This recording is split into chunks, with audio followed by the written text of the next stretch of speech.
2027 aspirants. It's so good to say that. First of all, I want to welcome you all to our channel because I believe that this could be the first video that you are watching for 2027, and I want to really welcome you all to be a part of our channel, to be the new family members, and I hope you find warmth in this particular channel. You find way through this channel as well.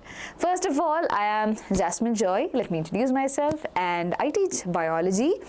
Also, one more very important thing, I'm going to spill a secret. It could not be something that could be a famous thing, but to say, but still telling you, second PUC is not as tough as people portray it. It's not a big thing as people portray it. It's a small thing, yeah, and it's pretty easy as well, which is why everyone expects you to do good there. You get it? And I'm pretty sure that every one of you who is watching this video has that thing in their mind that, yeah, I am starting off this particular year with the belief that I have to give my best, and I hope you carry it forward throughout. Listen, I have also been there, okay. I have also made different promises when I went into the next academic year, whenever it happened, and I know that I followed it for a very brief time. And then we fail. That's a normal routine.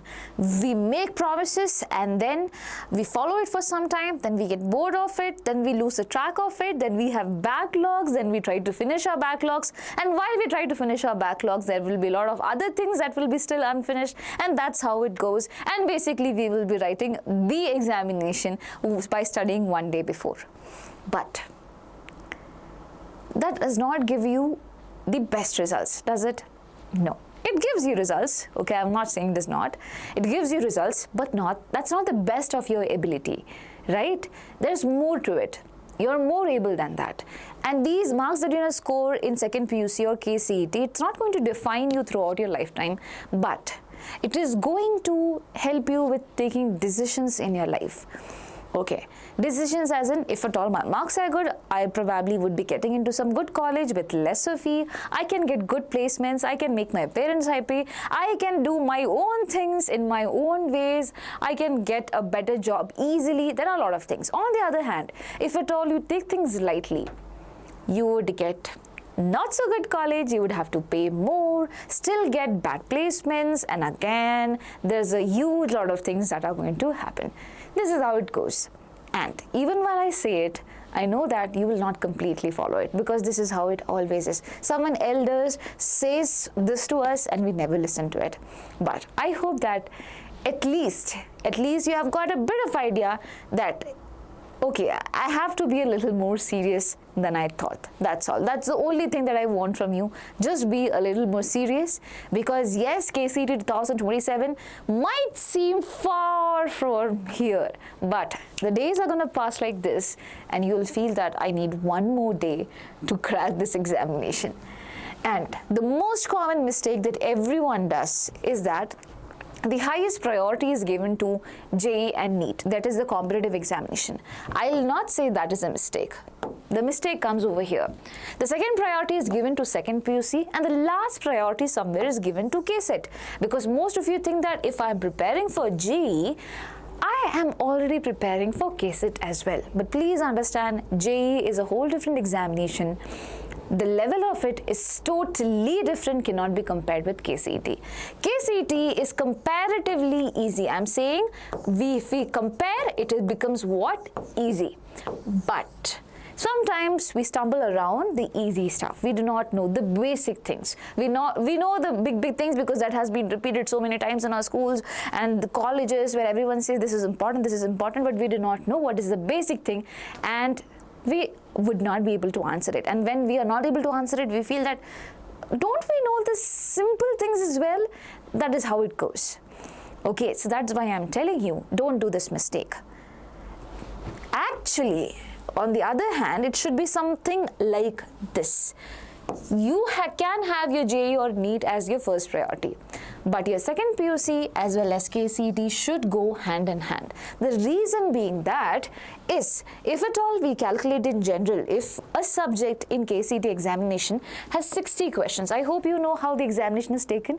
If at all you do not know, I'll let you know. Listen to me carefully. So there is physics paper, there is chemistry paper, there will be mathematics, and if at all someone has chosen biology, they will also have biology. Now this combination is required only for certain courses. Most of it, for example, if we're talking about engineering, you just need PCM. Now physics will carry 60 questions, here chemistry also 60, here also 60. There will be different papers. Okay, physics and chemistry is usually on one day. One slot will be for physics, and then you will get a break, and then there will be chemistry paper of 60 marks. Again, you have math, and then if at all you have bio, you will be having bio as well. That is how usually things goes. Okay, that is how it was until now. Now when we say 60 questions are there per subject, you need to understand that mostly 40 questions would be coming from second PUC, and almost 20 questions could be coming from the first PUC. Now, it has always been a maximum of 20 questions, but sometime this year I saw that in a biology paper, 23 questions came from first PUC, but it's just 23. Still, majority of it comes from your second PUC, by which I understand that if at all, while I prepare for my second PUC, because I am in second PUC, if I do a bit more questions related to KCET, I might be just completing my chapter in KCET level also, and for my second PUC boards as well. You get it? So this can be done hand in hand, and whatever extra time you get, you can utilize it for your first PUC. Because anyway, whenever, I'm just saying that whenever you prepare for second PUC, please make sure you take this also into consideration. You solve the questions of KCET as well. It's not a separate thing that you have to do, it can be done together. You get it? And then whatever time you have, you can spend it for J, you can revise your PU1 chapters and things like that. Okay, and also please understand, I have never said that first PU is not important, because some people think that whenever we say second priority is given to first PUC, it's not on first priority, we'll leave it. No, everyone who is aiming for top colleges is aiming for 60 on 60 in one particular subject. You get it? That is a level of competition. And if at all you mess around over here, you will not get that 60. So you have to do this also. But I'm just saying, while you prepare for second PUC, KCET should be there. Automatically it should be there. It's not like a thing that you have to do it separately. You have to have it in your habit. You have to have it in your habit. That is how it should go. Yes, and now to give a better understanding about the things, I'll directly come to this particular topic, and that is, where is it? The 5 or the 4-step daily timetable. According to the 4-step daily timetable, you have to spend after you come back, okay, after you come back from your school, take some break, spend 2.5 hours for subject number 1. Now out of that, 1.5 hours can be for what? Just a second. 1.5 hours can be for your PU2 concept, for understanding the concept, because you are new to it, right? Now 1 hour can be given for question practice. Now 1 hour, when I say question practice, you can give 30 minutes for PU2 question practice and 30 minutes for what? KCET level question practice. Now if you feel, ma'am, it's way too much for me as of now, in the initial period of time, if 1 hour over here is too much for you, you can give at least 30 minutes, but this 30 minutes which is there, you have to spend it on KCET. It's not like in this 30 minutes you're going to cover the entire chapter. You're not going to complete the entire chapter within 1.5 hours, right? So whatever portion you have completed, depending on that, whatever questions are there, solve those questions from KCET. Okay, if you're not ready to spend 1 hour, it's okay. At least this much, then it comes out to be what? 2 hours, subject number 1, where 1.5 hours is given to PU2 concept and 30 minutes is given to what? KCET questions. Got it? Then take a break, come back again, take subject number 2 and basically go ahead with the same thing. This time, whenever you're taking subject number 2, probably you can take a subject that you like to cover, because it's more towards the end of the day. You might feel bored. That's why I'm saying subject that makes you keep going, subject that is interesting. You can take that subject and use that subject and cover that subject within 1.5 hours. Whatever concept can be done, and then the next 1 hour, or again, as I said, over here you can spend 30 minutes for KCET level question practice, KCET question practice. So it comes out to be 2 hours. In that way, suppose you come at your home by 4:30, take a break until 5:30.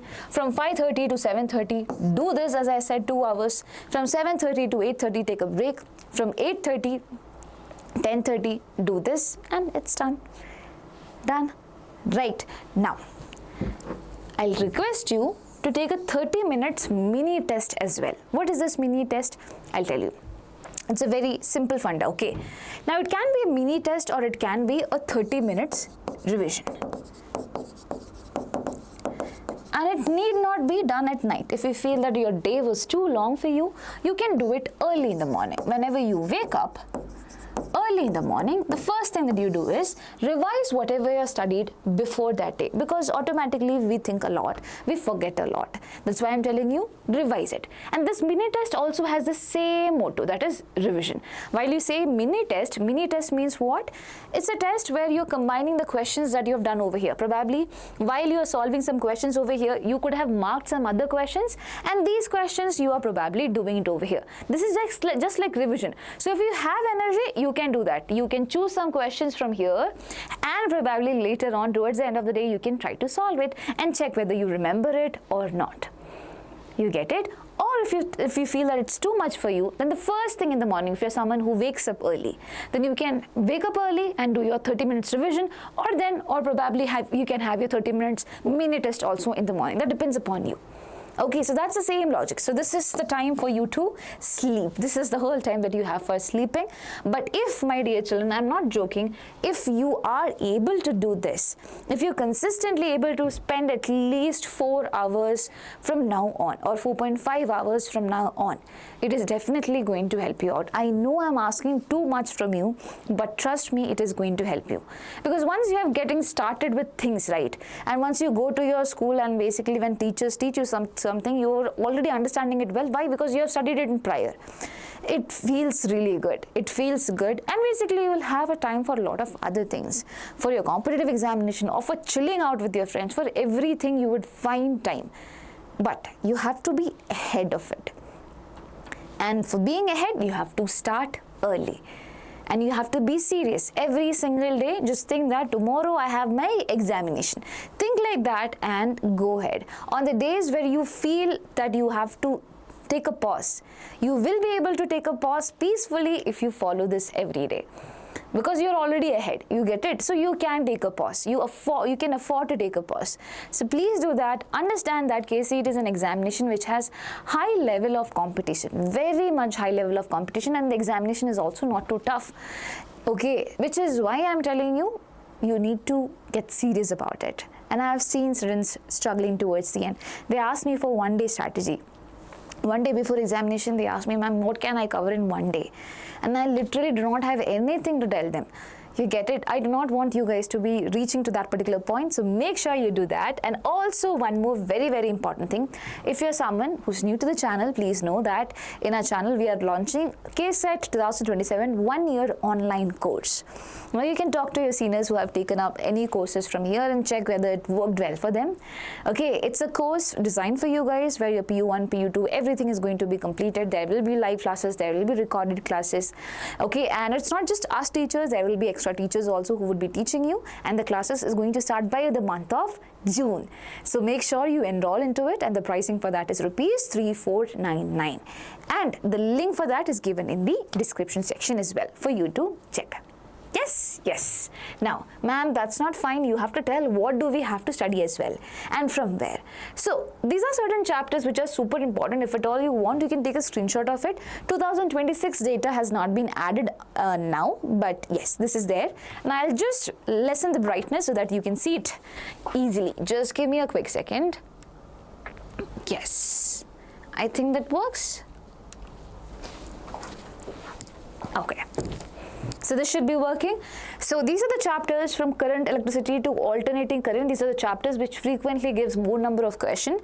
6 chapters are there which gives 40% of questions in the case of physics. So basically in your school and all, if at all these chapters have been started off, probably you should be considering them as important chapters and you should be also covering them. And these are the next set of chapters which are there for second PUC. physics. You can take a screenshot of this, and by the way, everyone who's watching this, join the WhatsApp channel. Link is given in the description section. This channel is super important for all the updates. Everything related to your classes, everything would be given out there. Do that. Okay. So I hope you have done that. And now coming to chemistry. So in chemistry, you know, there are 10 chapters, and all these 10 chapters are super important. They give you 40 marks directly, usually. Okay, they have almost high weightage. Every other chapter gives at least 3 questions, and the maximum has went to 5 and things like that. So these are the chapters which are there. Solutions, chemical kinetics, D and F block are something that is super important. Some chapters are lengthier also, so make sure you take a note of that. Okay, that is for your second PUC, and as I said, you can start off with these chapters. If at all in your school also it is running parallelly, it will be really good. It will be helping you well. Yeah? Yes. Now you have mathematics over here. In math, you have these 7 chapters which are super important. The reason I have written probability 2 is that because you have in PU1 also you have probability. So these are the chapters which are there. Continuity and differentiability, C and D is the highest weightage chapter. Then you have matrices, integrals, determinants, 3D geometry, vector algebra, probability 2. These are the things. And apart from that, you have other chapters as well. Again, take a screenshot of this as well. 7 chapters is equals to 50% of the question. That means 50 questions. That's a big number, right? Yes. Okay, so when I say in second PUC, 60 out of 60, 40 questions are coming. Okay, 6 out of 60, 40 questions are coming. And I am saying that basically these 7 chapters give 50% of questions. That means 30 questions come from here only. Rest 10 questions are being divided with the other chapters of second PUC. So please know that. Yeah? And now talking about biology, it has been, I'll say, these chapters that I've highlighted are the most important ones because they have been frequently giving higher number of questions. Principles of inheritance and variation, molecular base of inheritance, human health and diseases. Apart from that, some of them which used to give 7 questions, 4 questions, gives 3 questions also sometimes, it becomes unpredictable. So, but anyway, these 10 chapters which you see at the top, starting with this, and as of now I believe in your school sexual reproduction, flowering plants might be ongoing. It's a highly important chapter. Same with human reproduction. Reproductive health is an easy chapter, gives you marks. It will be fun for you also. Molecular base of inheritance, evolution, human health, all these chapters are going to be covered first before midterm, and all these chapters are super important. Okay, I hope that works. And rest 3 of them very easy. We'll be covering it together. You can leave your biology on me. I am sure I'll be helping you with that. Yeah? Now, I hope that's all. And if you talk about PU1, and if you want to start off with something, you can start off with the ones that are being colored over here. So over here, I have chemical bonding and just a second. Chemical bonding and molecular structure, thermodynamics, equilibrium, structure of atom and hydrocarbons, which are something that has given questions each and every year without fail. So in chemistry, these are the chapters that you have to include from your PU1 whenever you have getting time. I'll say on the alternate days, you can include PU1 chapters as well. In that way, we can finish. Okay, otherwise towards the end, you will not find to complete the PU1 chapters. You will leave them. That is a usual case that happens. That is why I'm telling you, include them, okay, whenever you can, and do it. Have a structure. Do it alternatively. Okay, every alternate days, try to pick up any PU1 chapter and complete it. Any chapter is important. Okay, similarly for physics PU1, these are the chapters that is important, the one that I've marked in red. Other chapters are also there. Okay, but these are the chapters that usually gives you questions and more number of questions. And other chapters are also there. If you want to take a screenshot of this, you can. Or if you want a PDF of this, you can let me know about that also. I can give you in the WhatsApp channel. Now, for biology, I'll start with math first. So in math, there are lots of chapters in PU1 which can be giving you marks. Sets, relations and functions 1, trigonometric functions, permutation and combination, probability 1, complex numbers and quadratic equations, sequences and series, straight lines, limits and derivatives, and statistics. These are the chapters which are super important. Apart from that, also you have multiple other chapters. Similarly, for PU1 biology, you have anatomy of flowering plants, cell the unit of life, cell cycle and cell division, plant kingdom, animal kingdom, and morphology of flowering plants, and also body fluids and circulation. This is also considered to be important. Cool? So as I said, the reason I am showing you the PU1 chapters is also because I want you to include them in your preparation. And finally, what should you be referring to as of now? For KCET I am talking about NCERT. NCERT would be more than enough. Along with that, you can pair it up with the KCET PYQ book. Okay, so in Vedantu, PYQ book was also there. Apart from that, there is MTG PYQ book for each of the subjects. You can refer to that. It's really good.